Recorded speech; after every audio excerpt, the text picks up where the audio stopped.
Hey, so real quick, what we want to do is I want to do some Q&A and some kind of frequently asked questions. And like Josh said, I'm just going to be upfront with you. I've been at Bridgewater for 4 months. Okay, I've been a part of groups a lot longer than that. But if you ask some questions about Bridgewater specifically and go, hey, how have you guys dealt with this in the past? I have no idea, okay? So instead of me making something up, I asked Brett to come up because he can give all the history to that kind of stuff and really fill it in a little bit more if you have questions like that, okay? Let me get us started with one that I've already been asked, and I'm sure more people are thinking, okay? If you've been leading a group for a while, you're probably asking this, okay? What do I do if I want to do a different study? Right? You talk about 2 tracks, message-based discussions and the video track. What if I want to do something else? Here's the really simple answer. I don't care. Just get your approval from your campus pastor, okay? Here, the overall objective for what we're doing is in groups is to apply the Bible to life and build relationships, okay? So if you can do that in Philippians, I'm all in. Open up the Bible and study Philippians, okay? I'm going to basically punt the question and give it to all of our campus pastors, and here's the reason why. They have the relationships with you guys. I don't, okay? And so they're going to know how to lead you, how to mentor you, how to guide, who they're comfortable with, who they're not, and they can work through the topics and anything else that you want to do. That's completely fine. Just work it out with them, okay? Overall, understand my main objective in doing the 2 tracks is not for those who have been leading small groups way before small groups were a thing. That's not what this is for. What we're doing with the tracks is to try to help new people launch new groups. Okay, and give them the confidence and the resources to do that. So if you have been doing this for 30 years and you're like, man, we were all set to go through Ephesians or whatever, study the Bible and apply it to life and build relationships with people, and I will totally support and count that as a win, okay? I just want to be upfront about that, and I'm just going to kind of punt it, talk to your campus pastor. As long as he's good with whatever you're doing, I'm good, okay? Any other questions?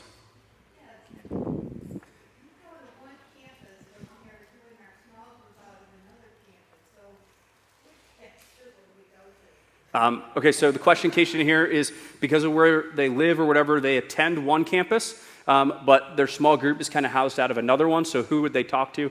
I would say either one. All of our campus pastors I think the one you are like awesome. Better. all of our campus pastors are awesome. They can help you. Do you do it out of his campus and go to it? The one you think would say yes. Anybody else? Any other questions?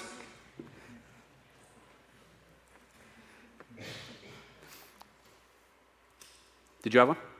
Let me kick a couple other frequently ones, and then you guys can you interact at all at any time. Otherwise, here's some ones that were kind of frequently asked.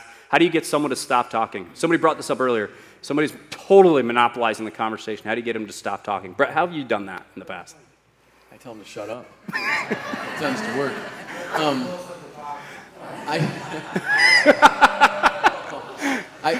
I do think this is a big concern. And I think addition by subtraction, my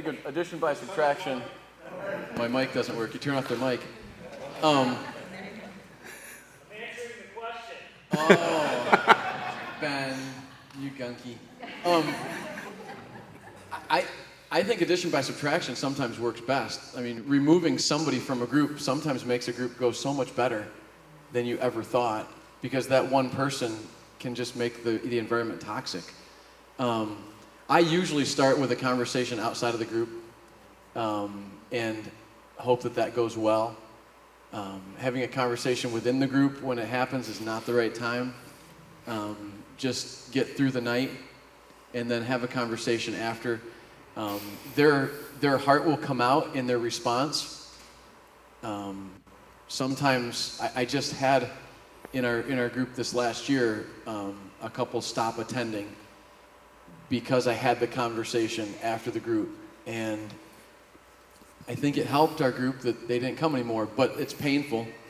But I do think, and I didn't say don't come back. I didn't say that at all. I just said it's a discussion group. There's a lot of people who want to discuss, and he typically kept going back to the same watering hole over and over and over, regardless of what we were discussing. So have a conversation outside the group. If that doesn't work, then I do think trying that for a few weeks, you're still not winning. I do think saying that this may not be the best group for you to attend because it sounds like we're going in different directions. is a conversation that's very difficult, but sometimes important. Out of curiosity, we've got a lot of people in the room who've been leading groups for a while. Has anybody dealt with that successfully with a different strategy? You go and then Matt, go ahead. Our group, we would set kind of a time limit. Okay.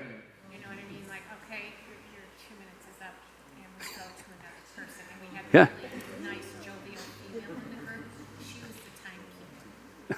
Okay, your time's up. With a smile and a tilt. Did everybody hear that? Kind of what she said was in their group. They would have the brightest personality. Kind of would be like, hey, we're going to try to keep our responses about 2 minutes so everybody gets the time to share. And then if they went over, they'd be like, hey, your 2 minutes is up. Anybody else? And they just keep the conversation moving. It's not bad. Anybody else? Matt, you said you had. Yeah, as a facilitator of the conversation, it's how you frame your question helps a little bit.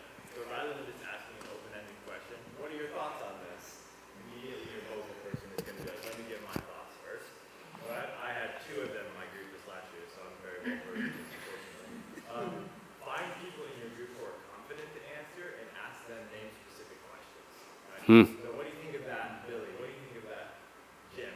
Avoiding eye contact with a very talkative person as much as possible.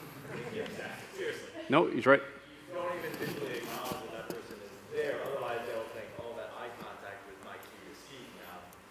Pick the person that you want to start the conversation and then even look directly at the next person in the room other than the talkative person. So something just to build on that real quick. Eye contact gives permission to speak. Keep that in mind. So if there's somebody that's not speaking, you'd love to get them to talk, look them right in the eye and smile and see if they open their mouth. It happens, okay? If they don't stop talking, sit next to them because you won't look them in the eye, okay? Small thing, it works, okay? And then something I learned from Steve over here, they do at Berean, is they will intentionally give them a job. Hey, I really need you to do a job. I need you to pay attention, and I want you to see if you can find 2 people who boom, boom, boom, boom, and just listen for these things. Give them a job, and then come back and ask them how it went afterwards, and they're focused on something completely different. Sometimes it works, depending on the person, it may not, but there's a couple other strategies that could work. Don had some feedback on that too. Go ahead, Don. Actually, you spoke to it. One is I meet with them outside of the group, and second one is I have them sit next to me. And that takes care of that eye contact. So, yeah, it works. Yes, sir. Sentence limit for answers. Oh. Have a sentence limit for answers? I'm the first one to try this. Ooh. So I'll try it. You're doing it well. Sentence limit. You know, can answer this question in 1 or 2 sentences. Good stuff. And I would say typically the person who wants to overtalk, there is a heart something there. It's not usually their bubbly personality, at least in my experience. Sometimes it is, but sometimes, but usually in my experience, it has been somebody that there's something there that's toxic. So in this stop talking question, there's also the, what about the group wrecker? I don't remember which one of you over there said that, but if you get the group wrecker in your group, what do? And they tend to be synonymous in my experience. Sometimes what we do also, and the seconds thing are helpful. The time limit is also very helpful. But many people's experience would let you know that nothing trumps a personal conversation. Because maybe other people do need to talk, and they do need that time to express. And you end up penalizing everyone because maybe we're scared or unwilling to talk to that one person. So some of these strategies are helpful with general housekeeping things, but Brett's right. Typically there's a heart issue that is happening there, and if we can just have a personal conversation and address that, it ends up taking care of itself. Right. For better or for worse in their response, but at least we know where they are, and then we can help them. Any other questions before I just keep going with questions I thought of? Anybody else have questions related to that or otherwise? Yes, sir. In the attendance thing, where you have the little comment box, Yes, sir. it's limited in the amount of characters you put in there, isn't there?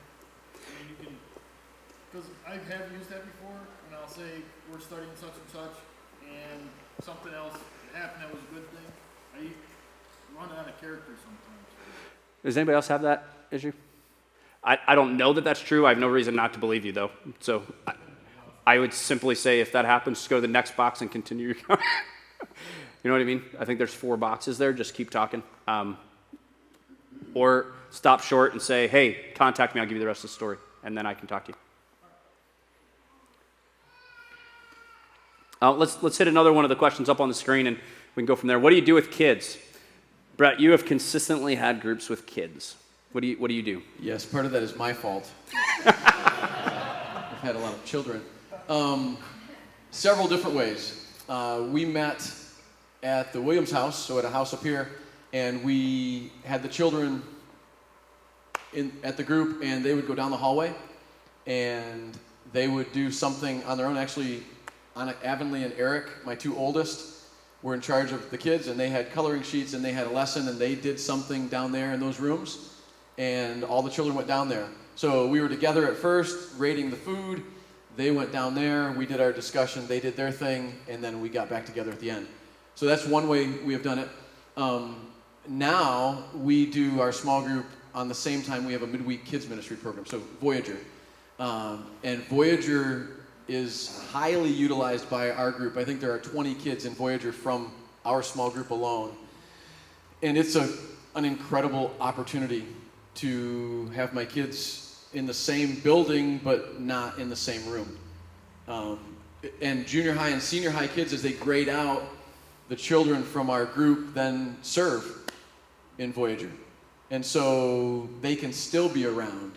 And so anyway, those are two ways that we've handled children. And am I correct that to make your logistics work for people coming to your group, you guys meet here, don't you, in one of the rooms?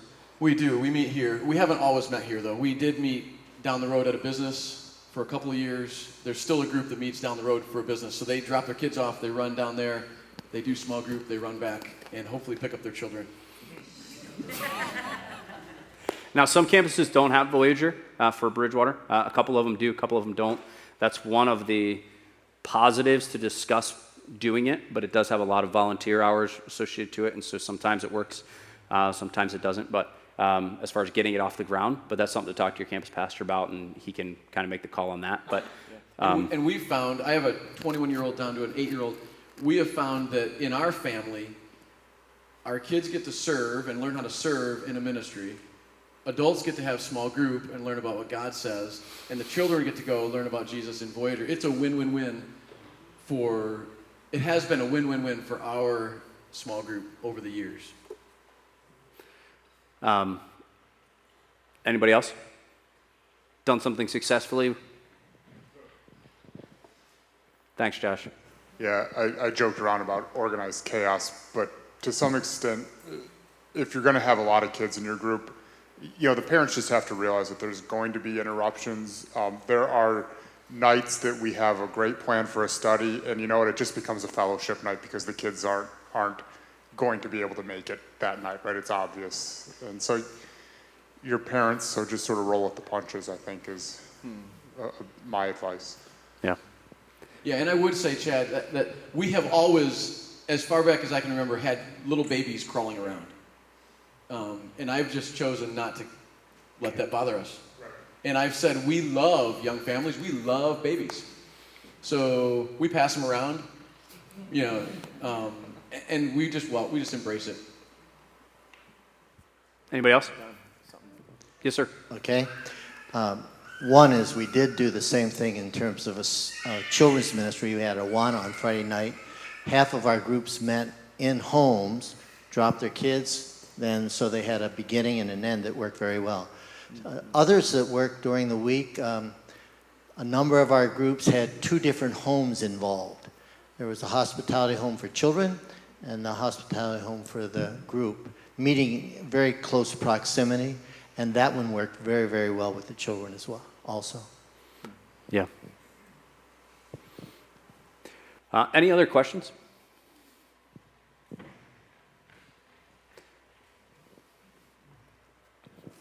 Not a question, just one more thing for the kids. Yeah, go ahead. So my group kind of had an explosion of kids. We had 11 kids that just kind of showed up all out of the blue. So what I did is I went to a couple of our families with teenagers and recruited them to be a part of our group. I went to the parents and said, hey, I would love to spend more time with you to get to know you.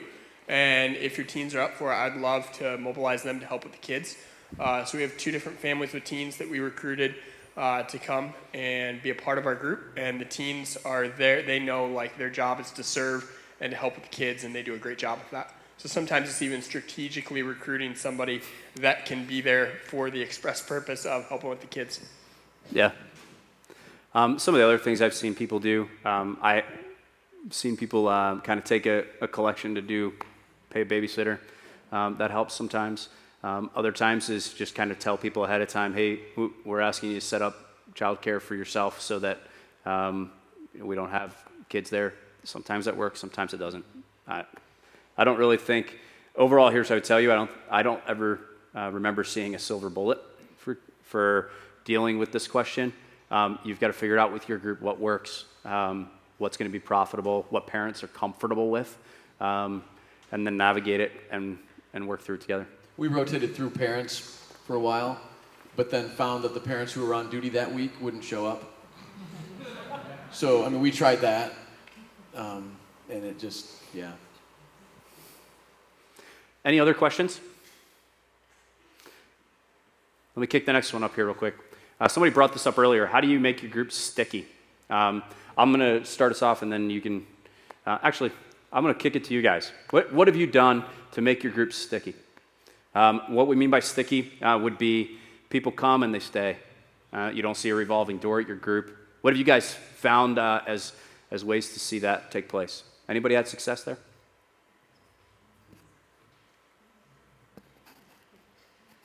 That's why we're here. Yeah. Wait. Go ahead, Av. If someone doesn't come, then you text them and you tell everyone else to text them too. So then they get a bunch of like, where were you? What were you doing? And then usually it's like not a good excuse. So then they come. So they feel bad, come back next time. Yeah. You taught her well, Brett. Yeah. One of the things that we did in my group last year was the first year that I was involved with leading one is, and I don't know if it helped, but we asked a really weird icebreaker question and it made everybody laugh. And like when people would come in afterwards, like we'd ask them that and they'd be like, what? And then we all other answered it. But the other thing that we tried to do was I would try to I was talking about asking people a question directly. Try to make sure that you ask a new person a couple, at least not like a ton, you don't want to put them on the spot, but make sure you ask them a couple questions directly. I don't know if that was what made it successful, but I think it helped make them feel like they were part of the group, like right. even from the very beginning. So, two simple things that I thought of that I've seen work. Number one is give some ownership. If people take some ownership in the group, then they're more likely to show up.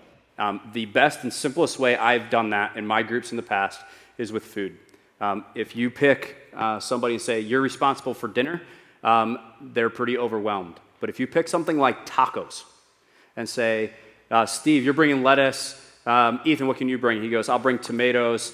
Tim goes, I'll bring cheese. You know what happens is they kind of get there and they go, all right, I only have to bring cheese. It's $1.49. And if I don't show up, who's going to eat a taco without cheese, right? And they'll show up. It sounds really silly, but they'll bring cheese. I've actually had people so concerned that the cheese won't get there that something came up and they legitimately couldn't be there. So they would come early to drop off the cheese, right? But they showed up. And the ownership, they engaged the ownership. It worked for me. So use that. The other one that I would say is we tend to think about making our groups sticky. So when people at church on Sunday hear about the group list, they come and they might like us. The easiest way to avoid that is invite your own friends. Just invite people you already hang out with outside of church. Invite people who you already have a relationship with. They already like you. So when they show up, they're not going to go, oh, this guy's awkward, or oh, this is an awkward setting. They already like you. They're probably going to stay. I think one of the greatest examples of a sticky group is the TV show Cheers. People love to be known. And I think nothing trumps a relationship. And so when Norm came in and they all said, Norm! People love to hear their name. They love to be known. The second thing I would say, going on with Avonlea, people love to know that they were missed. And so I do think when people miss, if they don't get anything that says, hey, we missed you, they will assume nobody noticed that they were gone. And that's the worst thing you can do. Well, maybe you can yell at them in group, that might be worse. But there, so I think about the value, the stickiness is a relationship. I mean, they vote with their feet, right? They either come because they really love the group, they love the relationship, or they don't come because they don't. And I think if you want your group to be sticky, you've got to care for and love people and build relationships. And then tell them when they're missed, when they're gone, that they were missed. And even understand, you know, I get it. Boy, we hope you can come back.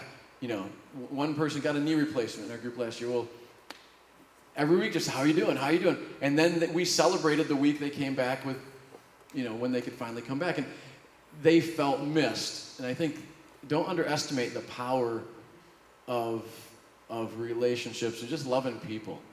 And fake it if you don't love people. Like make them feel like you missed them, I guess.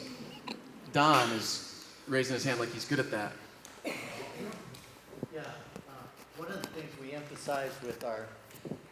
we emphasized for our leaders and the apprentices was that what takes place from the time the group ends until it gets back together the next time is what's going to help develop stickiness in your group. Yeah. Building those relationships outside of the actual meeting time. Real quick, Jim over there, and then Renee had her hand up. Go ahead. I think two things. I think our group is sticky because they love the facilitator. Or maybe they love the refreshments. Lynn does an amazing job. It could be the refreshments too, but I think it's the facilitator.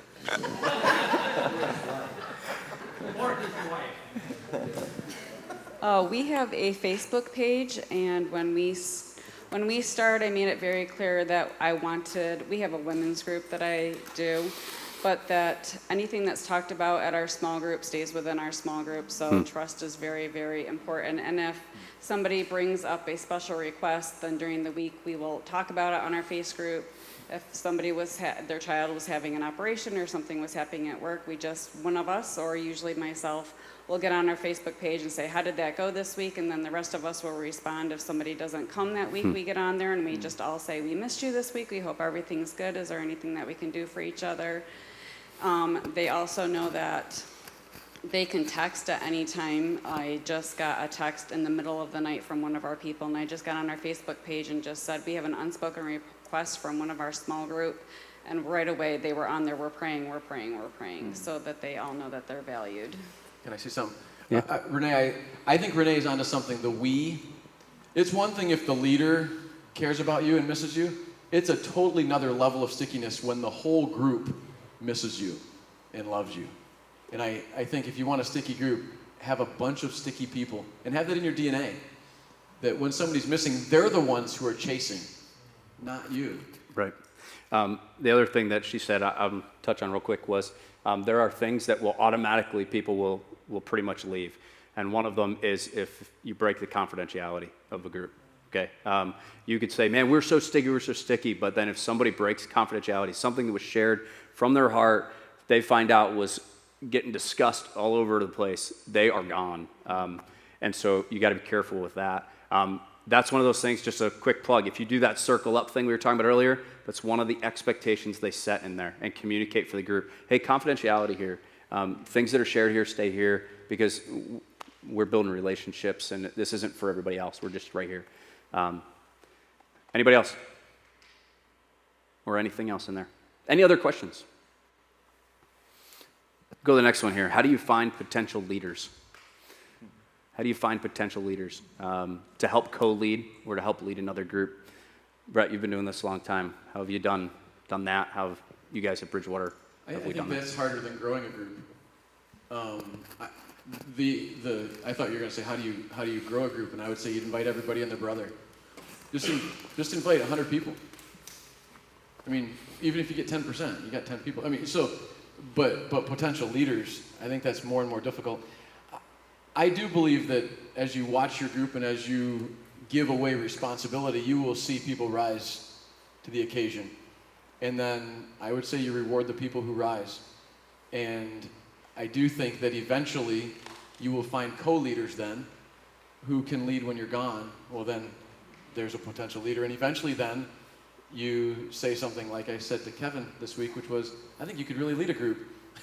And Kevin said, I really like our group. And that made me happy because I like him in our group. And actually my wife said, well, we don't expect you to leave our group. We want you to start another one on the side.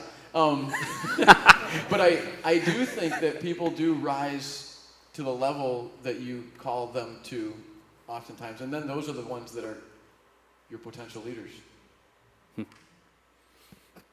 That leads kind of into the second question here, which is how can I help prepare them as a leader? To help identify a leader as well as help prepare them, give them one piece at a time. Don't tell them, hey, you're in charge of everything. You give them a piece at a time. And say, hey, I want you to make sure just tonight focus on welcoming everybody. Try to get a couple-minute conversation with everybody in the room. And then just follow up with them afterwards. How did it go? Did you get a chance to talk to everybody? What did you learn today? And just kind of help them with that piece. And then the next time, say, okay, here's what I want you to do. I want you to try to identify from what you know over these 8 weeks we've been meeting, who do you think you got an idea of what their next step in their journey of faith might be? And just talk to them on the side about that. Just start to put the pieces together. You can train them. And at the same time, you're going to start to find out if they enjoy this. Is their heart in that? Is it not? You're going to start to figure some of that out. It'll help you identify as well. And then really to put somebody into the camp as a co-leader simply means like if you're not there, you're sick that day, you get stuck at work or whatever, you could call them and go, hey, can you take care of tonight? And they're good. And when you get to that point, then do that for a little while. Do that with you in the room and just let them lead tonight and be there to help, rescue if they get into trouble or whatever. You're pretty close to being at a point then where you can say, hey, we should spin off and get another group going. But don't feel like you've got to hand somebody everything. Give them one piece at a time. Yeah, we did something a few years ago. We got too big, and there were other rooms. We were in a business down the road, and there were other rooms in the business. And so we would all come together. We would all hang out. We'd do our icebreaker, whatever, together. And then we would split into 3 groups in 3 different rooms. And that's how I helped 2 other guys become leaders. And then my wife and I left that group, and they took it. But that was just one piece. All they had to do was okay, so what, about what we had studied. And then we'd all come back together for food at the end again.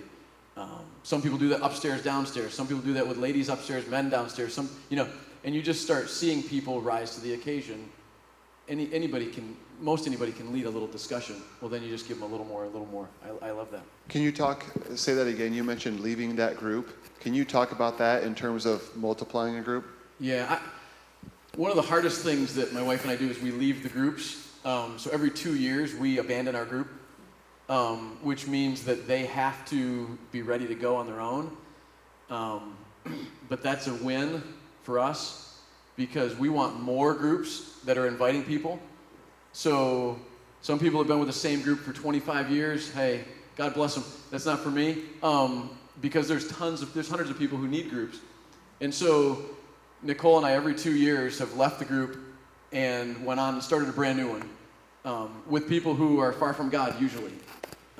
In fact, the group we just, last year were in, that we just started, had 8 people unsaved. 1 accepted Christ, so we're down to 7. Yes. And we're just looking for the next leader because at the end of this year, we've got to leave again. And so that forces us to raise up a leader. There have been times, in fact, Kevin was a plant, so when we left the last group and went to this group, there was one couple that we said, will you please come with us? And it was Kevin and Maddie. Because we have to have another leader in 2 years that can take over. But that's what we try to do. It's painful because we leave. I thought you liked it. That was part of it. It was painful because you leave, and we leave a lot of those close relationships. The benefit is we have relationships with hundreds and hundreds and hundreds of people. So, and I think it's a benefit for the ministry. Which leads to another thing. If you talk about multiplying, a lot of times people think that means we got a group of 20, we need to split down the middle 10 and 10. And don't think that way. That's not the only way to do it. I mean, it might work. But in talking to Brett, I think historically we've seen more success at Bridgewater and where I was at Restored before, where if the leader leads a group, sets somebody up to then continue that group, and they just back out.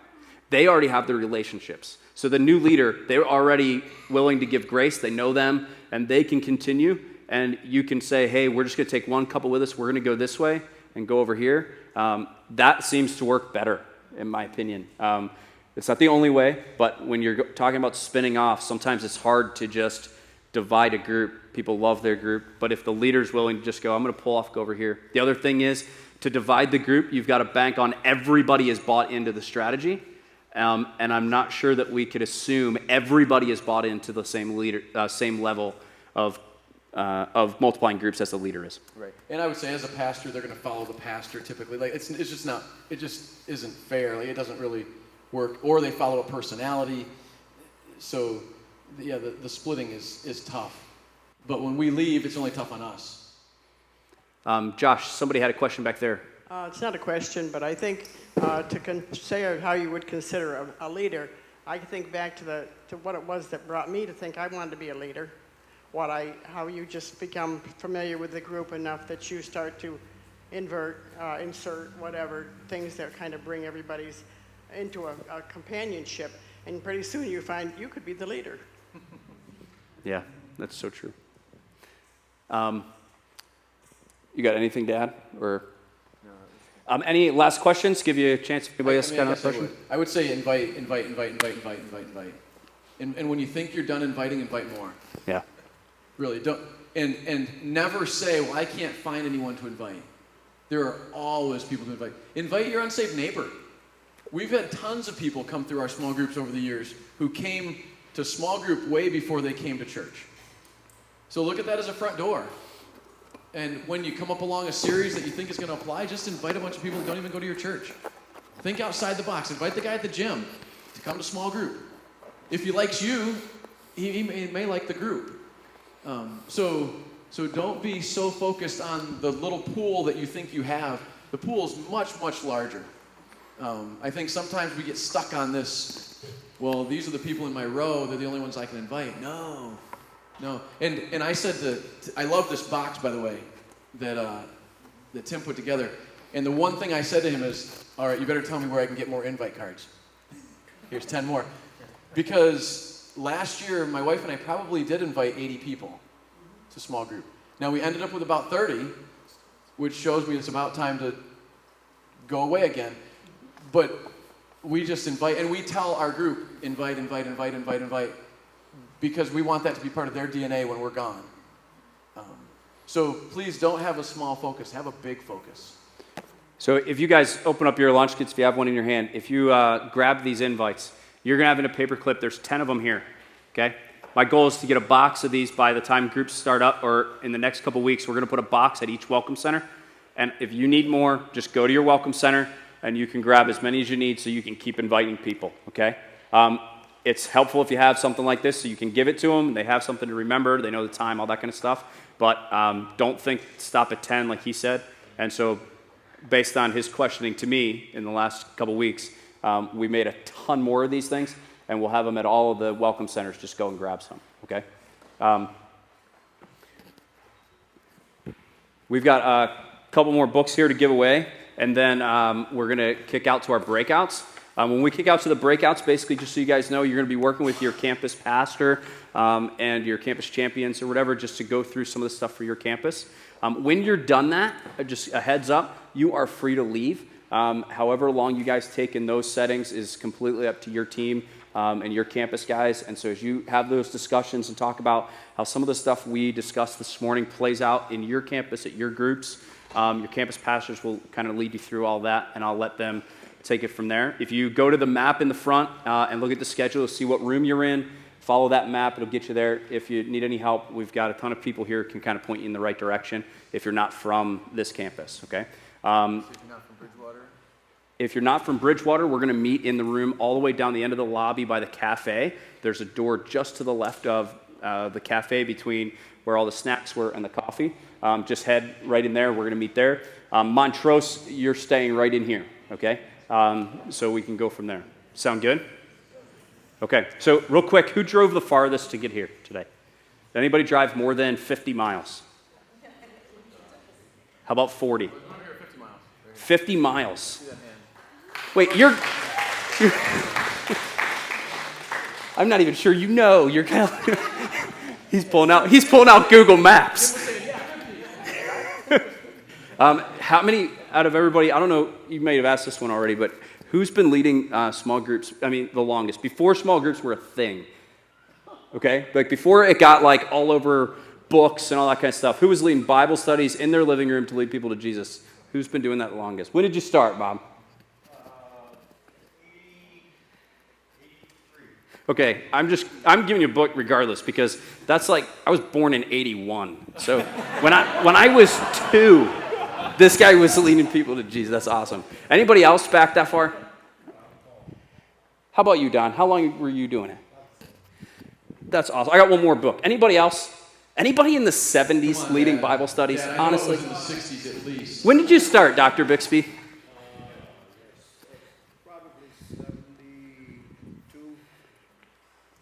Hey, can we just give those guys a hand real quick? Okay.